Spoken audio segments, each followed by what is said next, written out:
I think the most important thing is setting clear expectations and as a leader, do what you say, right? Because then people see you as a predictable person and they know how you react and when you react in a specific way. And I think this gives them security that when they know well, then they get rewarded and they get appreciated.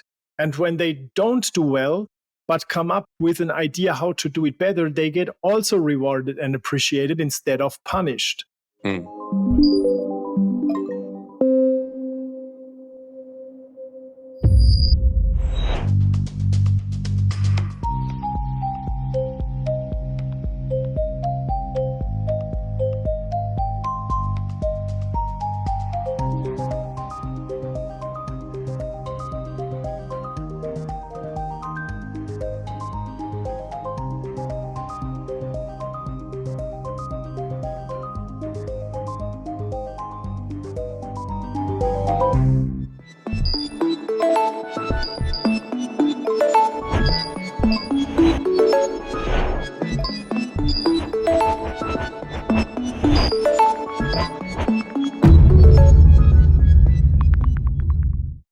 So, hello Manuel, welcome. New episode here, the Q&A session. Actually, we just mentioned it, episode 40, new anniversary. We're getting there, and I hope the content is helpful and inspiring for our audience. To top that up with another episode, today our topic is how to improve team efficacy on virtual teams. My first question for this topic would be, why we see so few trusting environments out there in the workspace? I mean, yeah, that's a big question. I think it's all related to fast change and uncertainty. While in the past, managers and leaders were used to be able to keep a thumb on their team, right? And they knew exactly who does what when. And now everything is distributed. People are not working together in the same place anymore often because remote work makes it easy for people to work everywhere. And that causes a loss of control. And I think it's natural, it's human that when you had a big amount of control over your team and now you don't have it anymore because you feel a lack of control when people are not physically at the same place, then I think you try to compensate this lack of control with other things like trying to micromanage, trying to get control via other channels. And I think this is what people see as a lack of trust. And of course it is, but the problem is that most managers and leaders didn't experience yet that a team can work self-managed without being directed and pushed and controlled and managed by the manager. I think first there needs to be this experience that it can work in a different way. And then managers will also trust in the entire system and in the team and in every individual that they keep ownership for their role. And the main problem is that in most businesses, the role is absolutely not clear. It's just like some vague expressions with abstract ideas and abstract requirements. So people don't really know what they take ownership for. They just took command from someone and then executed. I think that's the root cause of a feeling of lack of trust. Yeah. I guess this is also the reason why during the last 24 months or whatever, we have now running more or less remotely the virtual meetings and Zoom calls have increased, I guess, by 60% or whatever. A really high number because it feels like they look for the trust or building trust while just piling up with the meetings, right? And having the people around them. Yeah, I mean, that definitely ends in being in meetings 4 to 6 or even more hours per day. If you can only sense trust if you are in direct touch with people. So instead of looking at people and trying to control their activities and what they do and when they show up, you should rather look at data, at goals, and at KPIs that give you transparency over work progress and work results instead of just looking at people, seeing they are there, and then feeling that everything is under control, which is not the case. It's not an indicator that things run well when people are available. That has nothing to do with that. Do you have more practical ideas or tools that can create a more trusting environment? You just mentioned a little bit, but maybe we can go deeper into that. Like what is really needed to build trust in a team, so the team feels that is trusted, and also from the leader side that he feels that his trust that he gives out is as well placed. I had this in one of our mastermind groups that a person said, "Yeah, here in this business, nothing works without me."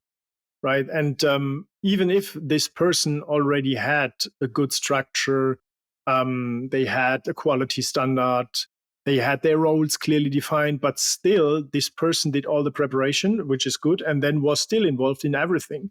And I just asked her, "Hey, look, you did this preparation. Don't you trust in the structures that you've built?"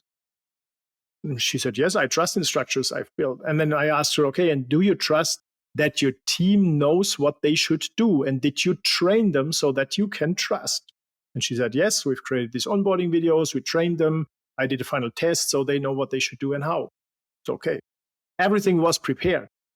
So the last thing that needs to be done is just step back, right? And then she stepped back. And after a week, I asked her, "And what happened to your business?" And "Yeah, it's all running. It's all nice. My team worked without me." And this is the experience that you need to gain trust in your team and in your system. But if you don't have this clarity, who should do what based on a role, who takes ownership of what in the business, then it's hard, of course, to let the team work based on results if you are the only person knowing or feeling which results need to be created and then telling the team what they should do so that these results are created. I think you need to build this leadership system first and then step out and see how it works nicely without you. And I mean, you just mentioned there's something really interesting I didn't thought about in the preparation is you have also to trust in yourself, right? What you are doing there, what you have built up as a system, and is that really working? And then really step back and let things play out. Very right? important. Yeah, absolutely. Very important. You need to trust in what you've built works. And if it's not the right time to trust because you didn't prove that it works, then maybe you want to do an experiment first and see in a shorter time frame, like just step back for a day or so and see what happened. And then there are problems and failures and you fix them until it's so trustworthy because you fixed so many problems and manifested them in your leadership system so that you can step out from that and trust more. Yeah. There's often the assumption that virtual teams lack of trust, commitment, maybe also effort. What would you answer to that from your perspective and experience that you have gained over the last years? That's a lack of leadership, I would say. It's a lack of setting directions clearly for the team, which is absolutely what you owe to your team as a leader. And then set clear goals and then provide some strategies, which I call quality standards, that the team can follow, and then make sure that everything that is important to you, for example, profitable delivery, delivery in time, communication when things go wrong, which are the three main important things, right? That you have one person that takes ownership for these things. And then this person needs to make it transparent so that you can see it. And it's okay to wait until the person approaches you and tells you that there are problems in time or in profitability or in other things, other risks. And then trust in your team that your team comes to you when there are problems and asks you for support. Yeah. Also, an important thing is having the safe spaces to really be yourself, bring the best possible version of yourself to work. We lack also often in that because we don't feel really safe in the workspace. Do you have ideas or experiences how to improve that safety for my team members and how to give them the space that they really need to be their best versions and bring the best inside their work every day. I think the most important thing is setting clear expectations, and as a leader, do what you say, right? Because then people see you as a predictable person and they know how you react and when you react in a specific way. And I think this gives them security that when they know well, then they get rewarded and they get appreciated. And when they don't do well, but come up with an idea how to do it better, they get also rewarded and appreciated instead of punished. Right? And even worse, when you get punished or blamed because you didn't do something in a way that someone else expected it, but this expectation wasn't expressed clearly and you didn't have a chance to understand it, I think that creates an environment where people feel they are at risk because danger is suddenly everywhere when you get blamed or punished for something that you just didn't know or wasn't aware or didn't get the expectations set clearly. I think this is so clarity and clearly set expectations, explicit expectations. I think this creates security. Then people know when things are good and when things are not good and what they need to do to make things better. Yeah. How can we create those opportunities for independent and meaningful work so everyone is feeling fulfilled and it's just in the question before, can really play as their full potential? I mean, meaningful work is a big question, and I think it starts with why. Why am I needed here in the role in the business that I define as my job? Why does the business need me in that role? Right, and then why does the client needs this business? So knowing what you contribute to something and why that is important, right? That's why if you want to align your business with something meaningful, find a problem somewhere in the world, in a niche or wherever that your business wants to solve very efficiently and multiple times for all clients to improve their situation, their job, their business, their life, their relationship, whatever you impact, wherever you solve the problem, right? And then this is basically the why the business exists.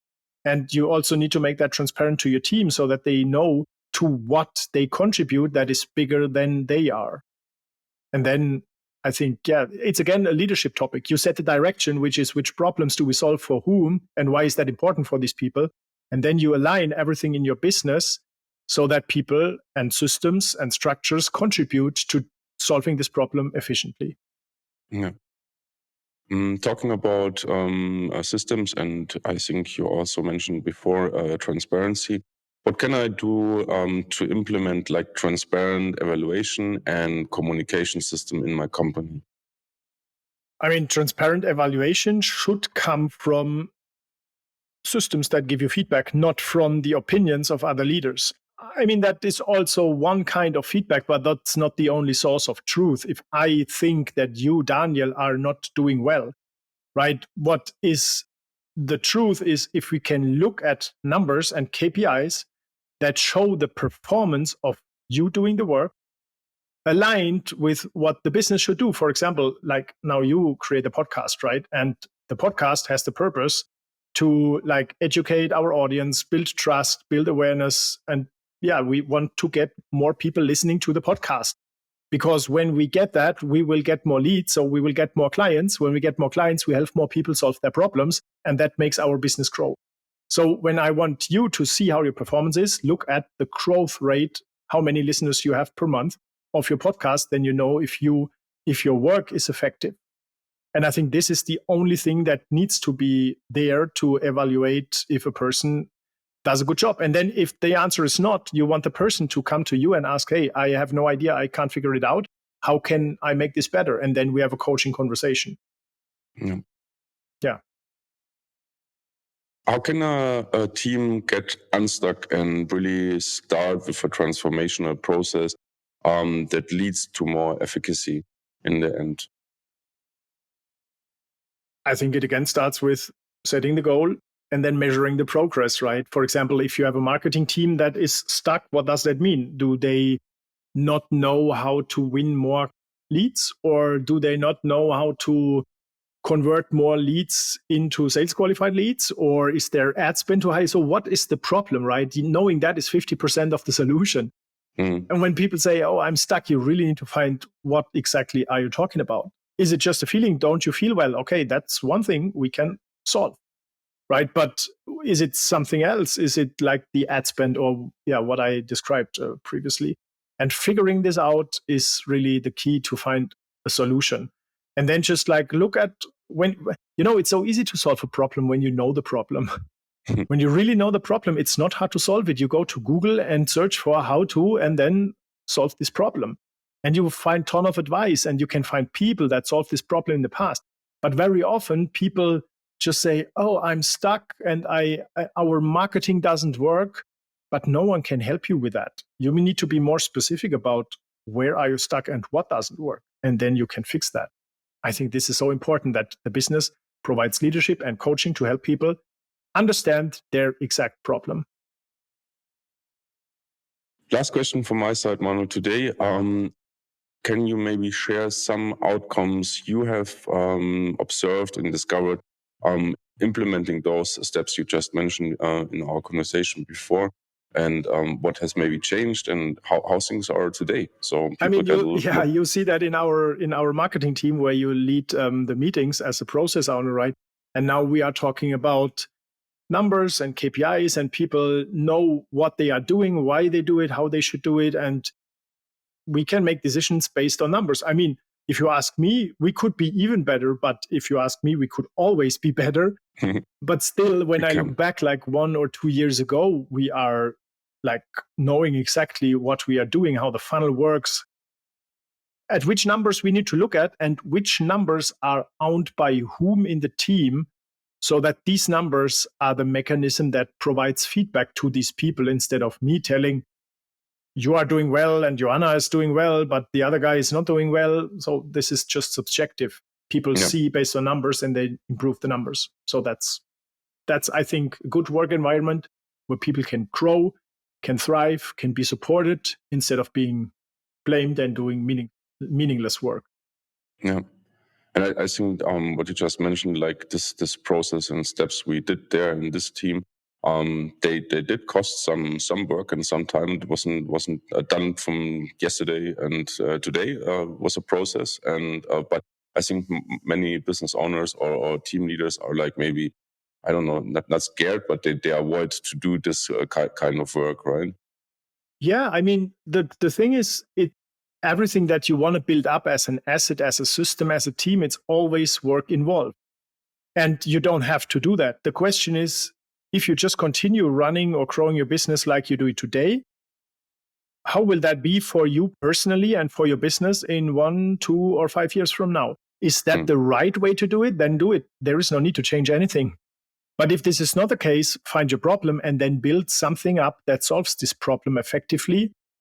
And in the best case, forever. You build it up once and it's fixed, right? For example, a marketing funnel.